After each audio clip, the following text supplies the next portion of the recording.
చేస్తూ వెళ్ళారు.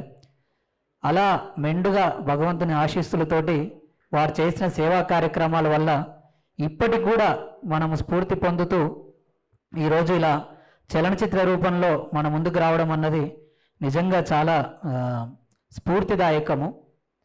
ఎందుకంటే మనకి శ్రీకృష్ణుడు కూడా భగవద్గీతలో ఒక మాట చెప్తారు, ఈశ్వర సర్వభూతానం. అంటే ప్రతి ఒక్కరి హృదయంలో పరమాత్ముడి రూపంలో ఆ భగవంతుడు కొలువై ఉంటాడు. ప్రతి ఒక్కరి హృదయంలో మనం భగవంతుడిని చూడగలిగినప్పుడు ప్రతి ఒక్క జీవికి మనము సేవ చేయడం సాధ్యమవుతుంది నిస్వార్థంగా అని చెప్పేసి చెప్తారన్నమాట.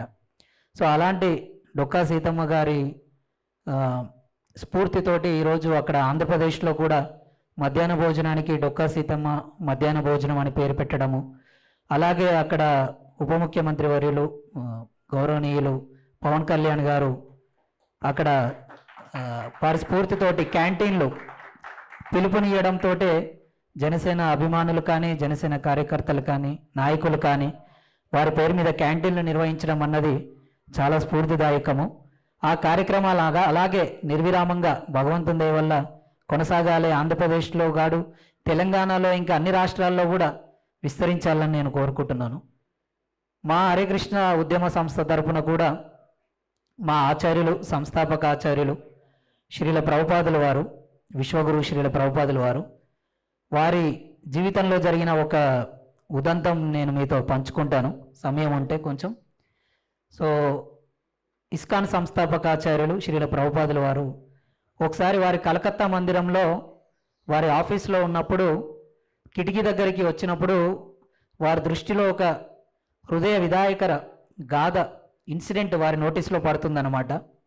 ఒకసారి వారు అలా కిటికీలో చూస్తుంటే ఆ వీధిలో ఒక చెత్త కుప్ప ఉంటుందన్నమాట. ఆ చెత్త కుప్పలో వదిలేసిన అన్నము వదిలేసిన భోజనం ఉంటుంది. ఆ వదిలేసిన భోజనం కోసము కొంతమంది పిల్లలు కుక్కలతో కొట్లాడటం ఆయన చూస్తాడనమాట. ఆ సంఘటన చూసి వారి హృదయం ద్రవించిపోతుంది.